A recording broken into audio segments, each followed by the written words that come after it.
इस धरती के उत्ते राजे महाराजे होंदे सीगे। दुनिया 18 यूनीवर्सिटियां जिथे मैं अज रहना लंडन दे विच, उदों उन्हां नूं स्कूल भी नहीं सी पता की हुंदा, और साडे बुढ़ियां ने 2000 साल पहला 1818 यूनीवर्सिटियां बनाई। सब तो दुनिया की अज भी एरिए दे विच वड्डी जिहड़ी यूनीवर्सिटी होई आ वो तक्षशिला सी, जिहड़ी अज पाकिस्तान विच है। लोकियां फड़ा मारदे आ जिहड़ी साडे उत्थे ऑक्सफोर्ड यूनीवर्सिटी आ जां कैम्ब्रिज यूनीवर्सिटी आ, वो 7वीं सदी विच बनी आ, जदों कि साडे बजुर्गां ने हज़ारां साल पहला बनाई आ। कि ये तुहाडे लई माण दी गल नहीं है।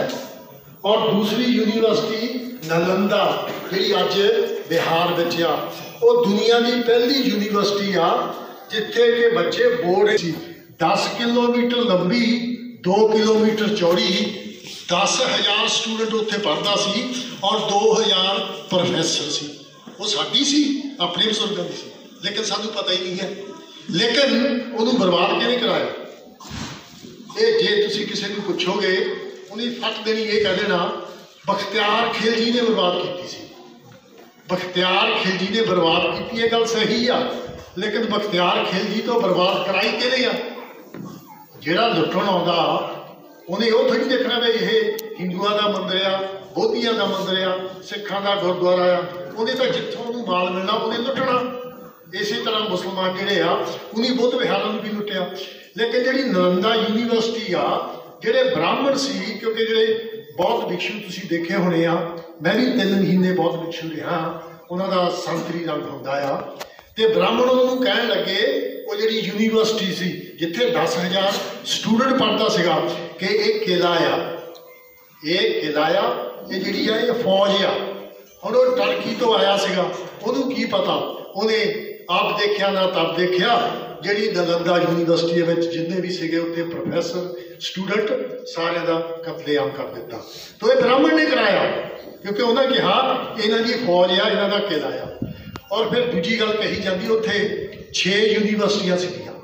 जिहड़ी रत्नागिरी लाइब्रेरी सी, उस लाइब्रेरी वो 3 मंजिला लाइब्रेरी सी, ते 6 लाइब्रेरियां विच कितनियां किताबां होणगियां। और अज किताबां विच भी लिखदे आ कि उत्थे इन्नियां किताबां, बाहमण इदां लिखदा कि उत्थे इन्नियां किताबां सीगियां कि जिहड़ी बख्तियार खिलजी की फौज सी वो 6 महीने खाना बना के खाती रही। और तुसीं जरा जिद्दां बाजवा साहब ने कहा भी दलील की कसौटी ते सोच के देखो, जिहड़े वो बख्तियार खिलजी के फौजी सीगे, किसी के पिछे बच्चे सी, किसी के बड़े माँ बाप सीगे, कि वो फौजियां ने 6 महीने उत्थे इसे करके रहना सीगा भी ये किताबां जाल के खाना। हर बंदे को हुंदा मैं अपने नियाणिਆਂ को जावां, माँ बाप को जावां, लेकिन सानू कहता कि वो बख्तियार खिलजी ने जानिया। लेकिन हकीकत की आ कि जदों बख्तियार जी खिलजी चले गया तो ब्राह्मणों ने कहा कि असीं जग कर रहे हैं, और उन्हीं जग के बहाने सारा साडा लिटरेचर, सारा साडा इतिहास जिहड़ा वो जला दिता जाता। ब्राह्मणों ने जलाया जग का नाम लैके, लेकिन लिखते आ कि वह बख्तियार खिलजी ने जलाया। ये जिहड़ियां मैं गल्लां करदा ये विद रैफरेंस आ, इन्हां वांगू साडीआं झूठियां कहानियां नहीं है। पंडित जवाहर लाल नेहरू ने जिहड़ी किताब लिखी आ इंडिया की खोज, डिस्कवरी ऑफ इंडिया, उहदे विच ये गल लिखी हुआ। और एक तिब्बत के विद्वान ने ब्राह्मणों नूं साडीआं लाइब्रेरियां जालदिआं नूं देखिया। 2 बारी नहीं साडा सारा जिहड़ा इतिहास खत्म किया। दूजी बारी मैं तुहानूं दस दिता, पहली बारी ही नहीं, जदों ये यूरेशियन बाहरों आए आ, हुण तां इन्हां दा DNA भी टेस्ट हो चुका कि जिहड़े ब्राह्मण आ वो रशिया और ब्लैक सी, जिन्होंने काला समुद्र कहते आ, उहदे विच जिहड़ा यूरेशिया आ, इन्हां दा जिहड़ा इन्हां दा DNA आ उन्हां दे नाल मिलदा। ये कोशिश कर रहे आ कि नहीं असीं तां इसे दे वसिंदे आ, पर DNA दे नाल इह ਉਹਦੀ ਵਿਰੋਧਤਾ नहीं कर सकते, ਉਹਦੇ ਨਾਲ आर्गू नहीं कर सकते, वो साइंटिफिक रीजन है। तो ये जो बाहरों आए आ, आप अगर 4-5 हज़ार साल पहला जाइए तो मैं सिर्फ 2 राजियां का जिक्र करांगा जिहड़े साडे मूल निवासी राजे होए आ। उन्हां विच सब तो ताकतवर और जिहड़ा बड़ा सी राजा शांबर, मूल निवासी राजा शांबर, ਉਹਦੇ अपने देश में, साडे देश में एक 100 किला सीगा। अज ब्राह्मण जिन्हों इंद्र देवता कहते आ, दरअसल ये इन्हों का सैनापति सीगा। इन्होंने जिन्नियां ने भी देवता बनाया, जिन्नियां ने वध तो वध मूल वासियों का नाश किया जां इन्हां दी हमदर्दी की आ, उन्होंने भी उन्ने वड्डे देवता बनाता। जिदा महात्मा गांधी नूं बापू बनाता। ये जो बापू लफ्ज़ है भी बाहरों लिया, ये ग्रीक वर्ड आ, इत्थे का लफ्ज़ नहीं है। इन्हों को अपना तो कुछ भी नहीं है। अज जो साडे नौजवान कहते आ कि यह जी गल आ, ये तो ब्राह्मणवाद आ, फिर मैं उन्होंने पूछदा भी पहला थानू ये पता कि ब्राह्मणवाद है कि वो की आ। ब्राह्मणों को तो अपना कख भी नहीं है, जिन्ना कुछ इन्हों को हैगा वो सारा साडा चोरी किया है। पर वो बहुत ही नैगेटिव बनाता। जिहड़ा इन्हों का शवास्तिका आ वो भी नहीं साडा चोरी किया है। मोहनजोदाड़ो हड़प्पा दे विचों खुदाई चो जिहड़ियां चीज़ां निकलदियां, अगर किसी के कोल टाइम होया दिल्ली जाओगे, जिहड़ा उत्थे नैशनल म्यूजियम आ उहदे विच पिया कि जे हड़प्पा दे विचों निकलिया वो शवास्तिका आ। पर क्योंकि थोड़ी बहुती तो हेरा फेरी करनी सी, जिहड़ा साडा शवास्तिका आ वो खब्बे पासे नूं मुड़दा, इन्हीं सज्जे नूं करके अपना बना लिया। इन्हां दे कोल अपना कुछ भी नहीं है, इत्ते बम मार गए सीगे और साडियां चीज़ां इन्हीं सारियां लै लईआं। और अज अगर असीं उहनूं करदे किताबां पढ़ के इतिहास के विचों जाके साडे नौजवान सानूं कहंदे भी ये तो बिरदी जी ये तो ब्राह्मणवाद आ। तो राजा शांभल जिहड़ा आ वो इंद्र जिहड़ा इन्हां दा देवता इंद्र आ, उहदे नाल 40 साल लड़दा रहा। जो 30 साल के भी लड़ाई शुरू की होगी, यदा मतलब 70 साल उन्ना लड़ता रहा और अखीर दे विच जाके बजुर्ग सी, बुढ़ा सी, वो हार गया। तो राजा शांभल बड़ा सीगा। दूसरा जिहड़ा अज जिस डिस्ट्रिक्ट चों मैं आ जालंधर, असली उसका नाम जालाधारी सीगा। वो तो बामणा ने हौली हौली जिदा बाकी मन घड़त कहानियां बनाइया, कहानियां बना के उसका नाम बदल दिता, लेकिन उसका नाम जालाधार होंदा सी। मूल निवासी राजा साडा उदों जालाधार होंदा सी। उहदी पत्नी उहदी वाइफ का नाम वरिंदा सीगा। जिद्दां अज आपां कईयां औरतां नूं सत्कार दे नाल, कई बंदियां नूं इज्जत दे नाल होर नाम दे नाल सददे आ, ते उहनूं लोकी तुलसी, उहनूं तुलसी कहंदे सी। ते जिहड़ा इन्हां दा एक होर सैनापति होया विष्णु, विष्णु ने वरिंदा की इज्जत लुट के उसका कतल कर दिता। लेकिन क्योंकि उन्होंने लोग प्यार इज्जत सत्कार दे नाल तुलसी कहते थे, अज जिहड़ा घरां दे अगे तुलसी का बूटा ला के उसकी इज्जत सत्कार करते हैं, वो जालाधार जिहड़ा सिंधु घाटी का राजा सीगा वो उसकी इज्जत करते हैं। तो ये साडा इतिहास आ। राजा शांभल, जालाधार, उस वेले फ्लश सिस्टम तो हुण इत्थे आया, लेकिन सिंध दे विच जाके देखो उस वेले जिहड़े साडे मूल निवासी सीगे, सीवरेज सिस्टम उदों हुंदा सी 4-5 हज़ार साल पहला, इन्हां यूरेशियन दे आउण तो पहला, बजाए कि उसका फायदा उठाते इन्हें उन्होंने बिल्कुल डिस्ट्रोय कर दिता। सीवरेज सिस्टम होंदा सीगा, जिदा अज साडे यूके दे विच जिहड़ी सड़क हुंदी है सारे घर इक्को जिहे हुंदे आ। इदां नहीं मैं तो वड्डी कोठी बना ली, नाल दे कच्चा मकान बनाया। तो इदां ही जदों जिहड़ी साडी सिविलाइजेशन सीगी सिंध दे विच सारे मकान इक्को जिहे हुंदे सीगे, कोई छोटा बड़ा नहीं सीगा, और फ्लश सिस्टम और सीवरेज सिस्टम होंदा सीगा। अज भी उहदा जिहड़ा सबूत आ वो पाकिस्तान दे विच मिलदा। तो यह हालात साडे उत्ते क्यों आ गए? क्योंकि जिहड़ा ब्राह्मण तुसीं देखी आ बेरी, बचपन में मैं देखिया, मैं 14 साल की उम्र में इत्थों लंडन चले गया सीगा। जदों स्कूल तो आना बेरी आ, बेरी की जड़ आ, तना आ, पत्ते आ, उन्होंने बड़े मिठे वेर लगते आ, लेकिन वो मेरे ख्याल आकाशवीर कहते जिहड़ा जिहा धक्का हुंदा वो एक वो सिट देना।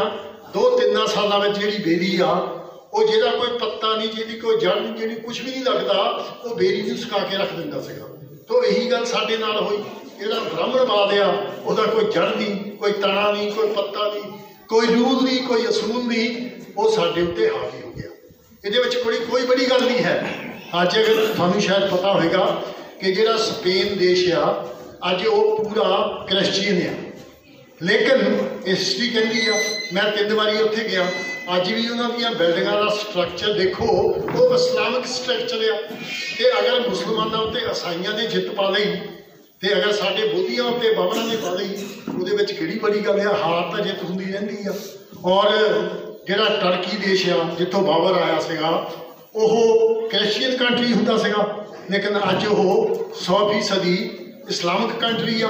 ਤਾਂ ਕਈ ਬਾਹਮਣ ਸਾਨੂੰ ਇਸ ਗੱਲ ਤੋਂ ਝੂਠਾ ਕਰਨ ਦੀ ਕੋਸ਼ਿਸ਼ ਕਰਦੇ ਆ ਵੀ ਜੇ ਤੁਸੀਂ ਇੰਨੇ ਤਕੜੇ ਸੀਗੇ ਤਾਂ ਫਿਰ ਤੋਂ ਖਤਮ ਕਿਉਂ ਹੋ ਗਏ। ਫਿਕਰ ਨਾ ਕਰੋ, ਖਤਮ ਤਾਂ ਤੁਸੀਂ ਵੀ ਜਲਦੀ ਹੋ ਜਾਣਾ ਜਿਸ ਤਰ੍ਹਾਂ ਸਾਡੇ ਲੋਕ ਇੱਥੇ ਉੱਠ ਰਹੇ ਆ। ਤੋ ਆਪਾਂ ਨੂੰ ਆਪਣਾ ਇਤਿਹਾਸ ਜਿਹੜਾ ਆ ਉਹ ਪਛਾਣਨਾ ਚਾਹੀਦਾ। ਤੁਸੀਂ ਕਈ ਸਮਝਦੇ ਹੋਣੇ ਕਿ ਬੜੀ ਅੱਛੀ ਗੱਲ ਆ, ਇਹ ਤਾਂ ਹੁਣ ਇੰਗਲੈਂਡ ਵਿੱਚ ਜਾ ਕੇ ਬਹਿ ਗਏ ਆ, ਇਹਨਾਂ ਨੂੰ ਗੱਲਾਂ ਤਾਂ ਆਉਂਦੀਆਂ ਆ, ਅਸੀਂ ਤਾਂ ਇੱਥੇ ਜੋ ਮਰਜ਼ੀ ਬਣ ਜਾਈਏ ਫਿਰ ਵੀ ਸਾਨੂੰ ਜਾਤ ਦਾ ਨਾਂ ਲੈ ਕੇ ਬੇਇੱਜ਼ਤ ਕਰਦੇ ਆ। ਇਹ ਗੱਲ ਗਲਤ ਆ, ਕਿਉਂਕਿ ਬਾਬਾ ਸਾਹਿਬ ਡਾਕਟਰ ਅੰਬੇਡਕਰ ਨੇ ਕਿਹਾ ਕਿ ਜਿਹੜੇ ਇੰਡੀਅਨ ਲੋਕ ਆ ਇਹ ਕਿਤੇ ਵੀ ਜਦੋਂ ਜਾਂਦੇ ਆ ਅਗਰ ਇਹ ਆਪਣੀਆਂ ਬੁਰਾਈਆਂ ਦਾ, ਕਿਉਂਕਿ ਉਸ ਵੇਲੇ ਜ਼ਿਆਦਾ ਸ਼ਿਪ ਦੇ ਵਿੱਚ ਟਰੈਵਲ ਕਰਦੇ ਹੁੰਦੇ ਸੀਗੇ। ਹੁਣ ਮੈਨੂੰ ਤਾਂ ਬਾਬਾ ਸਾਹਿਬ ਨੇ ਜਹਾਜ਼ ਦੀ ਟਿਕਟ ਲੈ ਕੇ ਦਿੱਤੇ ਹੋ, ਮੈਂ ਸਾਲ ਵਿੱਚ 3 ਵਾਰੀ ਇੱਥੇ ਆਉਣਾ, ਅਮਰੀਕਾ ਕੈਨੇਡਾ ਜਾਣਾ ਮੈਂ ਅਪ੍ਰੈਲ ਦੇ ਵਿੱਚ। ਤਾਂ ਉਸ ਵੇਲੇ ਸ਼ਿਪ 'ਚ ਜਾਂਦੇ ਹੁੰਦੇ ਸੀ। ਤਾਂ ਬਾਬਾ ਸਾਹਿਬ ਕਹਿੰਦੇ ਆ ਕਿ ਅਗਰ ਇੰਡੀਅਨ ਲੋਕ ਬਾਹਰ ਜਦੋਂ ਜਾਂਦੇ ਆ ਇਹ ਆਪਣੀਆਂ ਬੁਰਾਈਆਂ ਦਾ ਛਿਪ ਭਰ ਕੇ ਨਹੀਂ ਲਿਜਾ ਸਕਦੇ ਤਾਂ ਸੂਟਕੇਸ ਭਰ ਕੇ ਜ਼ਰੂਰ ਲੈ ਜਾਂਦੇ ਆ। ਔਰ ਜਿਹੜੀ ਜਾਤ ਪਾਤ ਦੀ ਗੱਲ ਆ, ਤੁਸੀਂ ਕੀ ਸਮਝਦੇ ਆ ਕਿ ਅਗਰ ਇੱਥੋਂ ਦੇ ਲੋਕ ਜਿਹੜੇ ਆ ਅਮਰੀਕਾ ਗਏ ਆ, ਕੈਨੇਡਾ ਗਏ ਆ, ਇੰਗਲੈਂਡ ਗਏ ਆ ਤਾਂ ਉਹ ਜਾਤ ਪਾਤ ਇੱਥੇ ਛੱਡ ਗਏ ਆ? ਬਿਲਕੁਲ ਗਲਤ ਗੱਲ ਆ। 5ਵੀਂ 6ਵੀਂ ਪੀੜ੍ਹੀ ਉੱਥੇ ਬ੍ਰਿਟਨ ਵਿੱਚ ਬੈਠੀ ਆ, ਉੱਥੇ ਦੇ ਪੈਦਾ ਹੋਏ ਉਹ ਬੱਚੇ ਅੱਜ ਵੀ ਉਹ ਜਾਤ ਪਾਤ ਨੂੰ ਬਿਲਕੁਲ ਮੰਨਦੇ ਆ। ਮੈਂ ਆਪਣੀ ਪਰਸਨਲ ਗੱਲ ਦੱਸਦਾ, ਸਾਡੇ ਘਰ ਦੇ ਲਾਗੇ ਘਰ ਆ, ਜਦੋਂ ਔਰਤ ਕੰਮ ਕਰਦੀ ਆ ਤਾਂ ਉਹ ਬੱਚੇ ਕਿਹਦੇ ਕੋਲ ਸੰਭਾਲੇ? ਛੋਟੇ ਹੁੰਦੇ ਉਹ ਬੱਚੇ ਮੇਰੀ ਵਾਈਫ ਨੂੰ ਸੰਭਾਲਦੀ ਸੀ। ਮੇਰੀ ਵਾਈਫ ਕੰਮ ਨਹੀਂ ਸੀ ਕਰਦੀ, ਉਹ ਘਰ ਕੰਮ ਕਰਦੀ ਸੀਗੀ।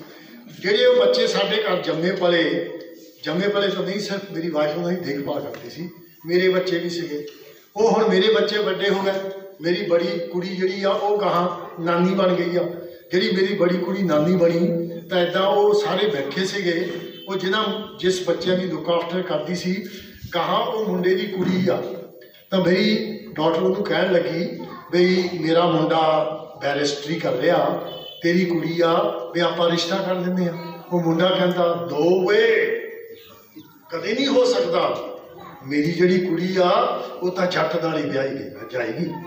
ਜਾਣੀ ਉਹ ਉੱਥੇ ਨਾ ਪੜ੍ਹਿਆ ਜੰਮਿਆ ਪਲਿਆ ਬੱਚਾ, ਜਿਹੜਾ ਗਾਹਾਂ ਬੱਚਾ ਜਿਹਦਾ ਉਹਦੇ ਵੀ ਦਿਮਾਗ ਦੇ ਵਿੱਚ ਇਹ ਆ ਕਿ ਮੈਂ ਆਪਣੇ ਬੱਚੇ ਦਾ, ਆਪਣੀ ਬੇਟੀ ਦਾ ਵਿਆਹ ਕਰੂੰਗਾ ਤਾਂ ਮੈਂ ਜੱਟ ਵਿੱਚ ਕਰੂੰਗਾ। ਮੈਂ ਹੋਰ, ਹਾਲਾਂਕਿ ਮੁੰਡਾ ਬੈਰਿਸਟਰ ਆ, ਇੱਕ ਹੁੰਦਾ ਵਕੀਲ ਤੋਂ ਉੱਤੇ ਸਾਡੇ ਯੂਕੇ ਵਿੱਚ ਬੈਰਿਸਟਰ ਹੁੰਦਾ।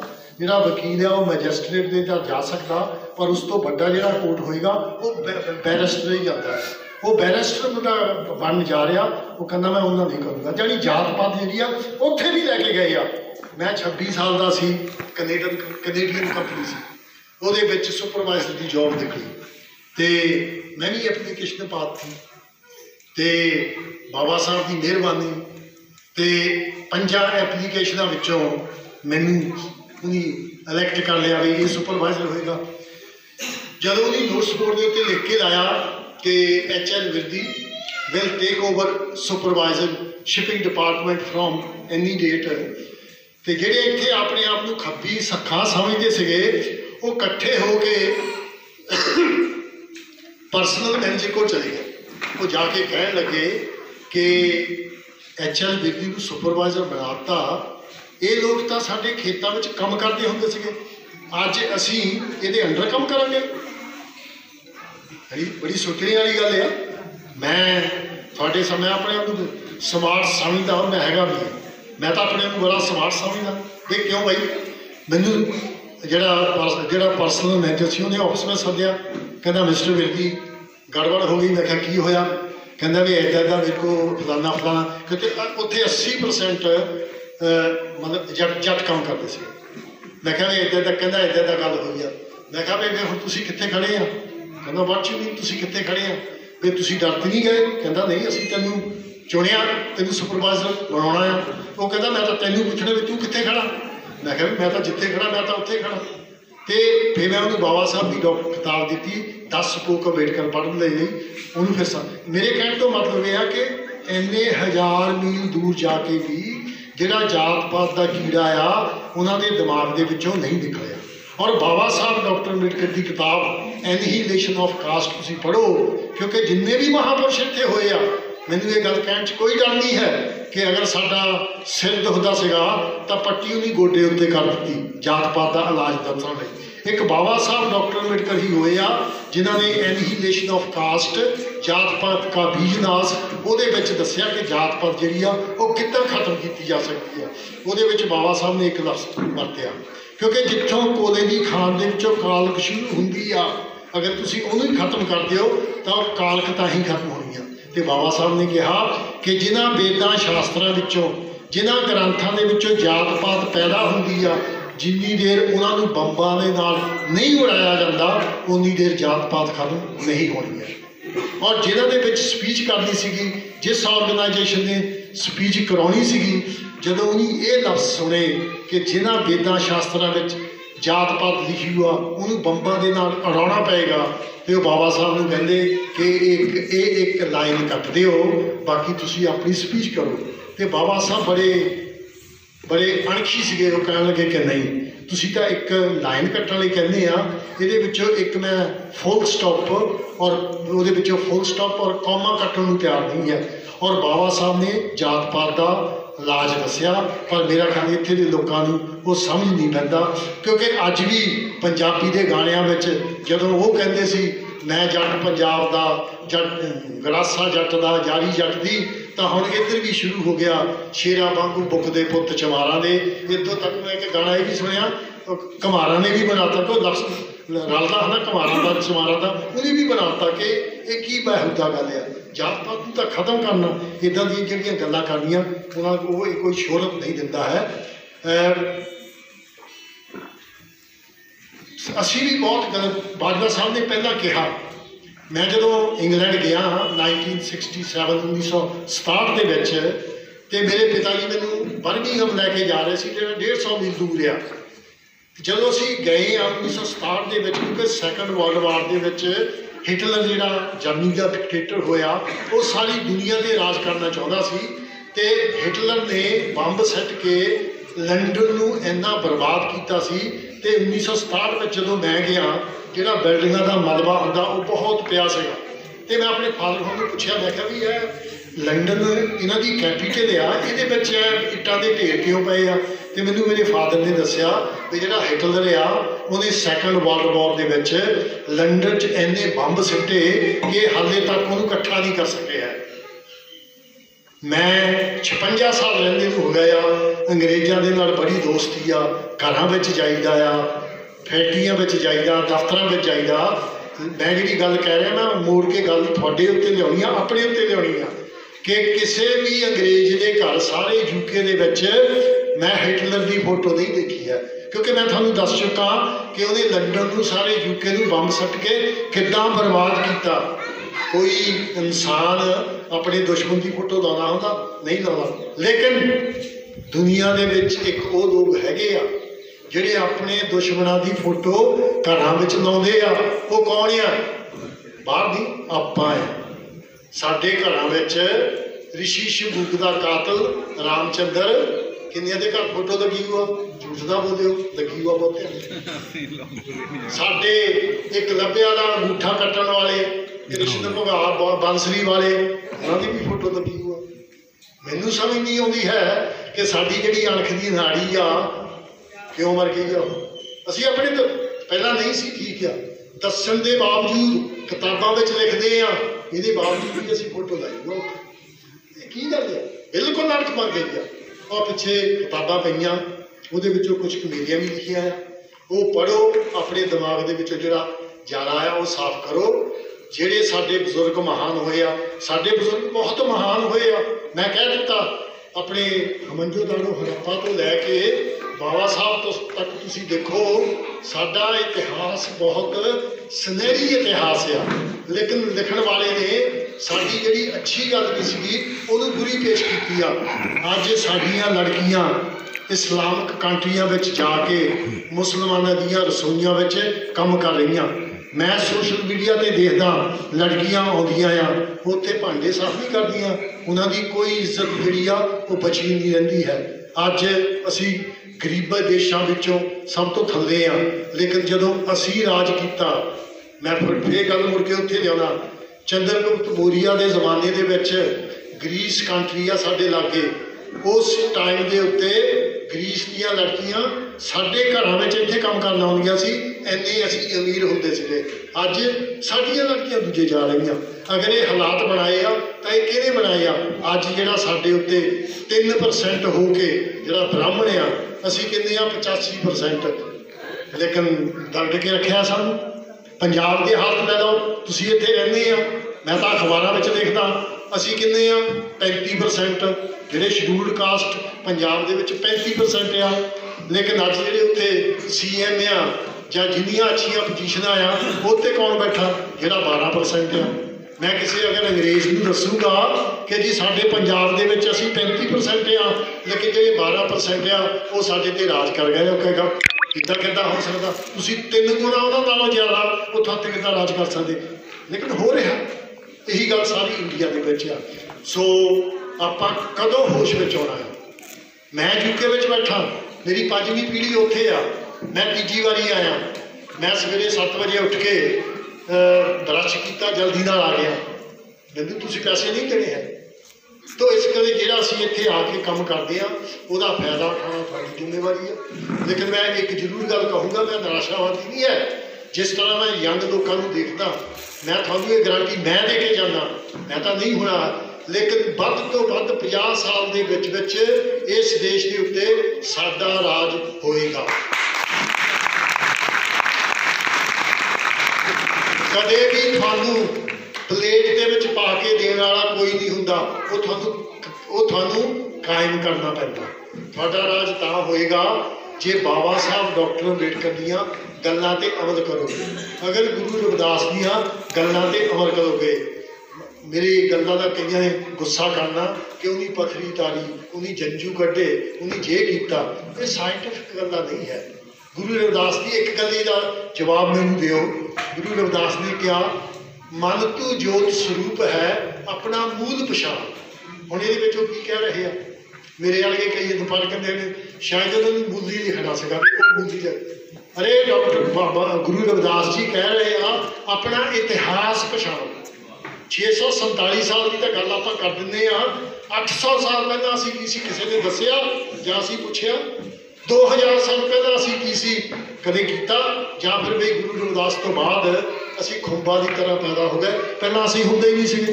इदां तो अपना इतिहास देखो, अपना इतिहास पढ़ो। जिदा मैं पहला कहा कि साडियां 2000 साल पहला 18 यूनीवर्सिटियां सीगियां, इंडिया नूं सोने की चिड़िया कहते सी। ये भी सोचो अज उन्होंने राख की पुड़िया किहने बनाता जिहड़े अज राज करते। तो असी बड़े बहादुर लोग हैं, असी बहुत दिमागी लोग हैं। जदों भारत का कॉन्स्टिट्यूशन लिखना सीगा, पंडित जवाहर लाल नेहरू का पे मोती लाल KN मुंशी, इन्हां 5-7 ने कोशिश की वे असी भी कॉन्स्टिट्यूशन लिखीए, लेकिन ये खाला जी का घर नहीं है। आखिरकार बाबा साहब डॉक्टर अंबेडकर को फंड गया कि कॉन्स्टिट्यूशन लिखो, वो साडा बड़ा सीगा क्योंकि साडे कोल इन्ना दिमाग सीगा, इन्हीं का कॉन्स्टिट्यूशन लिख लिया।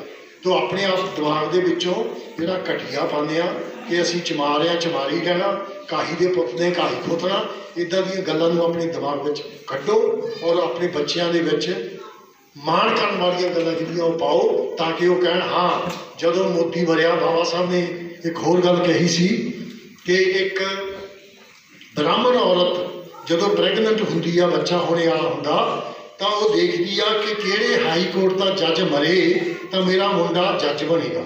वो ये सोच रही आ, वो कहते जी साडी भैन आ, वो ये सोचती आ कि म्यूनसिपल कमेटी के विच झाड़ू मारने वाला किहड़ा मरे मेरा मुंडा उत्थे झाड़ू मारे। जदों साडी सोचनी झाड़ू तक आ तो फिर जिहड़ा बच्चा पैदा होना उहदी सोचनी तो झाड़ू तक आ। तो साडियां भैणां नूं भी सोचना चाहिए कि अज जिहड़ा मुंडा मेरा 12 साल का आ, मोदी ने तो जल्दी मर जाना, ये तो बाद भी कोई होगा उन्हें भी मर जाना, मेरा मुंडा भारत का प्राइम मिनिस्टर बनेगा। ये साडी सोच रखनी पड़ेगी।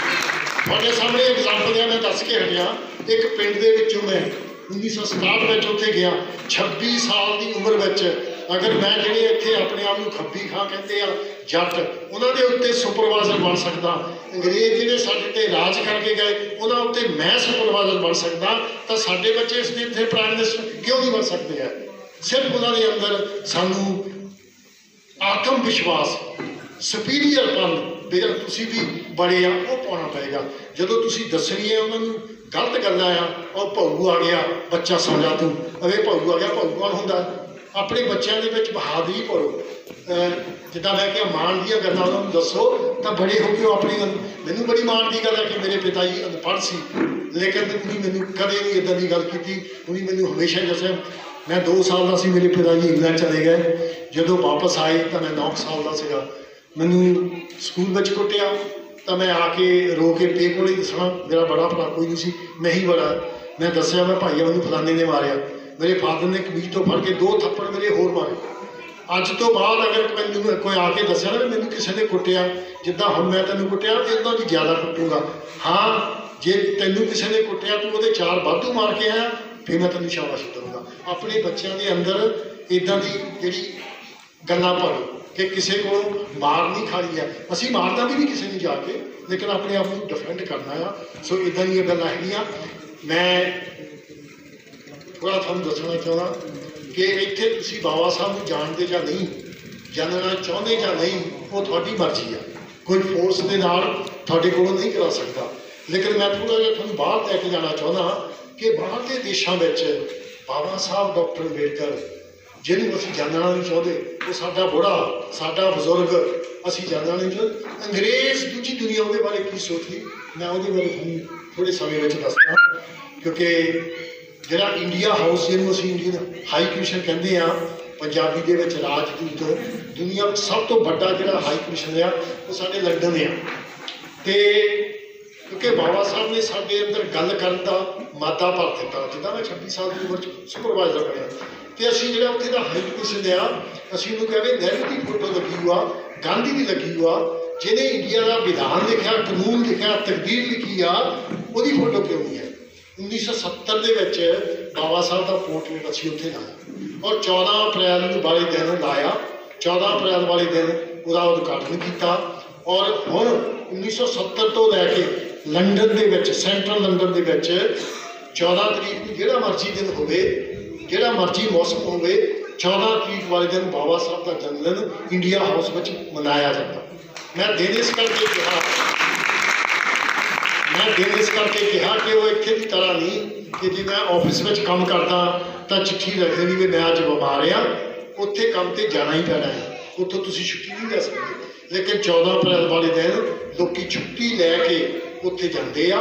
ਔਰ ਮੌਸਮ ਜਿਹੜਾ ਆ, ਇੱਕ ਵਾਰੀ ਉੱਥੇ ਮਈ ਦੇ ਮਹੀਨੇ ਵਿੱਚ ਬਰਫ਼ ਪਈ ਸੀ, ਪਰ 14 ਅਪ੍ਰੈਲ ਨੂੰ ਅਗਰ ਠੰਡ ਵੀ ਹੋਵੇ ਫਿਰ ਵੀ ਬਾਬਾ ਸਾਹਿਬ ਦਾ ਜਨਮ ਦਿਨ ਉੱਥੇ ਮਨਾਇਆ ਜਾਂਦਾ।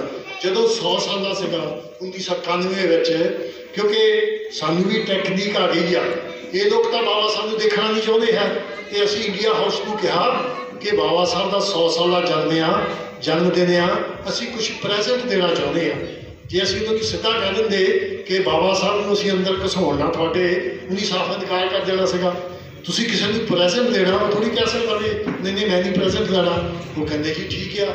ਅਸੀਂ ਬੰਬੇ ਬਾਗ ਸਟੂਡੀਓ ਤੋਂ ਬਾਬਾ ਸਾਹਿਬ ਦਾ ਫਸਟ ਸਟੈਚੂ ਇੱਥੋਂ ਤੱਕ 4.5 ਫੁੱਟ ਬਣਾ ਕੇ, ਮੈਂ ਉਸ ਵੇਲੇ ਸਾਰੇ ਯੂਕੇ ਦਾ ਪ੍ਰਧਾਨ ਸੀਗਾ, ਅਤੇ ਅਸੀਂ ਉੱਥੇ ਲੰਡਨ ਹਾਈ ਕਮਿਸ਼ਨ ਦੇ ਸਾਹਮਣੇ ਉਹ ਸਟੈਚੂ ਚਲੇ ਗਿਆ। ਮੈਨੂੰ ਉਹਦਾ ਟੈਲੀਫੋਨ ਆਇਆ ਕਿ ਮਿਸਟਰ ਵਿਰਦੀ, ਜਿਹੜਾ ਵੀ ਤੁਸੀਂ ਤੋਹਫਾ ਸਾਨੂੰ ਦਿੱਤਾ ਉਹ ਉੱਤੇ ਚੜਾਉਣ ਲਈ ਕ੍ਰੇਨ ਦੇ ਪੈਸੇ 200, ਉਸ ਵੇਲੇ 260 ਪਾਉਂਡ ਦੇਣੇ ਆ। ਮੈਂ ਕਿਹਾ ਫਿਰ ਮੈਨੂੰ ਕੱਲ੍ਹ ਹੀ ਫੋਨ ਕੀਤਾ। ਉਹ ਕਹਿੰਦੇ ਵੀ ਸਾਡੇ ਕੋਲ ਪੈਸੇ ਹੈ ਨਹੀਂ, ਤੁਹਾਨੂੰ ਪਤਾ ਇੰਡੀਆ ਤਾਂ ਭਿਖਾਰੀ ਹੈ, ਜਿੱਥੇ ਵੀ ਮਰਜ਼ੀ ਦੇਸ਼ ਵਿੱਚ ਜਾਂਦੇ ਆ ਇਹ ਭਿਖਾਰੀ ਦੇ ਨਾਂ 'ਤੇ ਲੜ ਜਾਣੇ ਜਾਂਦੇ ਆ। ਕਹਿੰਦਾ ਵੀ ਸਾਡੇ ਕੋਲ ਤਾਂ ਪੈਸੇ ਹੈ ਨਹੀਂ। ਮੈਂ ਕਿਹਾ ਅਸੀਂ ਕਹਿੰਦੇ ਵੀ ਨਹੀਂ ਹੈ, ਜਿੰਨੇ ਪੈਸੇ ਲੱਗਦੇ ਆ ਉਹ ਅਸੀਂ ਚੈੱਕ ਦੇਵਾਂਗੇ, ਲੇਕਿਨ ਸਟੈਚੂ ਅੰਦਰ ਰਖਾਓ। ਤਾਂ ਬੜੇ ਤਰੀਕੇ ਦੇ ਨਾਲ ਅਸੀਂ ਬਾਬਾ ਸਾਹਿਬ ਦਾ ਸਟੈਚੂ ਉੱਥੇ ਰਖਾ ਦਿੱਤਾ। ਲੇਕਿਨ ਸਟੈਚੂ ਉੱਥੇ ਰੱਖਿਆ ਗਿਆ ਕਿ ਜਿੱਥੇ ਬਾਕੀ ਸਾਰੇ ਸਟੈਚੂ ਪਏ ਸੀਗੇ। 2-3 ਸਾਲ ਬਾਅਦ ਅਸੀਂ ਉੱਥੇ ਗਏ 14 ਅਪ੍ਰੈਲ ਦਾ ਪ੍ਰੋਗਰਾਮ ਮਨਾਉਣ, ਅਤੇ ਸਭ ਤੋਂ ਪਹਿਲਾਂ ਜਿਹੜਾ ਹਾਈ ਕਮਿਸ਼ਨ ਆ ਉਹ ਸਟੈਚੂ ਨੂੰ ਗਾਰਡਲੈਂਡ ਕਰਦਾ, ਹਾਰ ਪਹਿਨਾਉਂਦਾ, ਅਤੇ ਉਸ ਤੋਂ ਬਾਅਦ ਉਹ ਆਪਣੀ ਗੱਲ ਸ਼ੁਰੂ ਕਰਦਾ।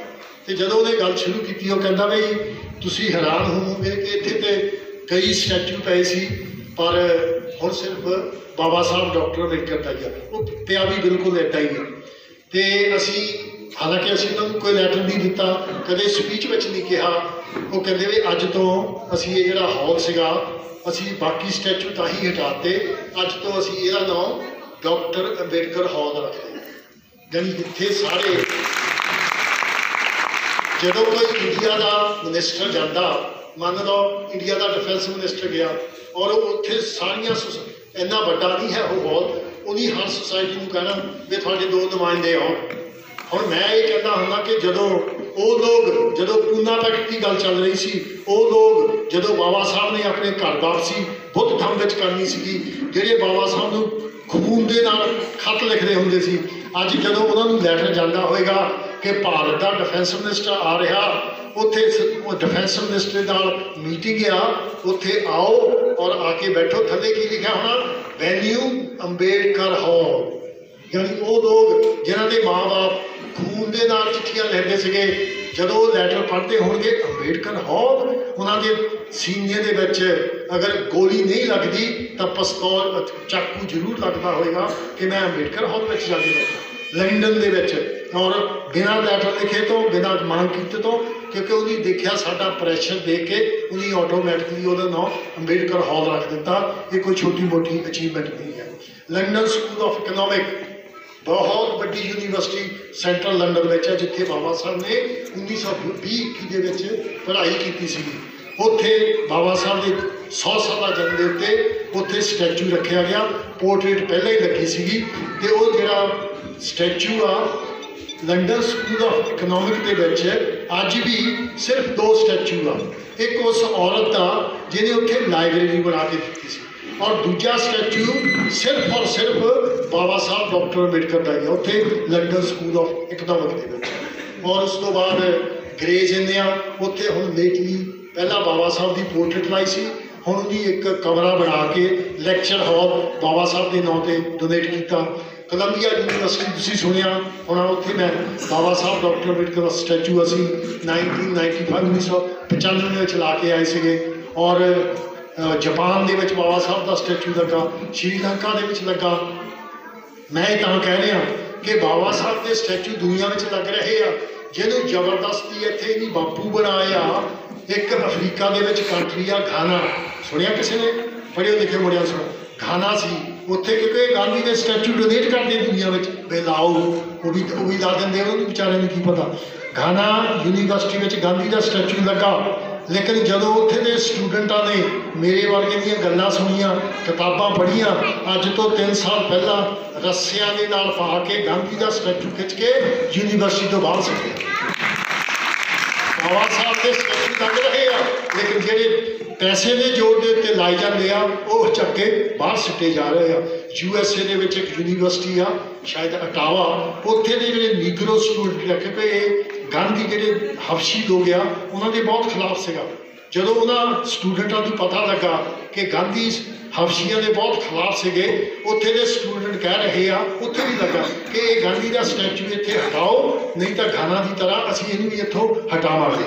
और UK के बच्चे लेस्टर एरिया आ, उत्थे गुजराती बहुत रहिंदे आ। 2 साल पहला जिदन मेरा जन्म सीगा 2 अक्तूबर को, उत्थे स्टैचू का उद्घाटन होया तो अंबेडकरिया ने जाके मुखालफत की कि यह स्टैचू इत्थे नहीं चाहिए। उन्होंने नाल साडे मैं उदों इत्थे सीगा, उन्होंने नाल हबशी लोग भी गए थे। मेरे कहने तो भाव यह कि आपां अपने बजुर्ग नूं जानते या नहीं जानते, जानना चाहते या नहीं जानना चाहते, लेकिन दूजे देशों के विच बाबा साहब डॉक्टर अम्बेडकर एक सूरज की तरह अंग्रेज़ों के काम कर रहे हैं।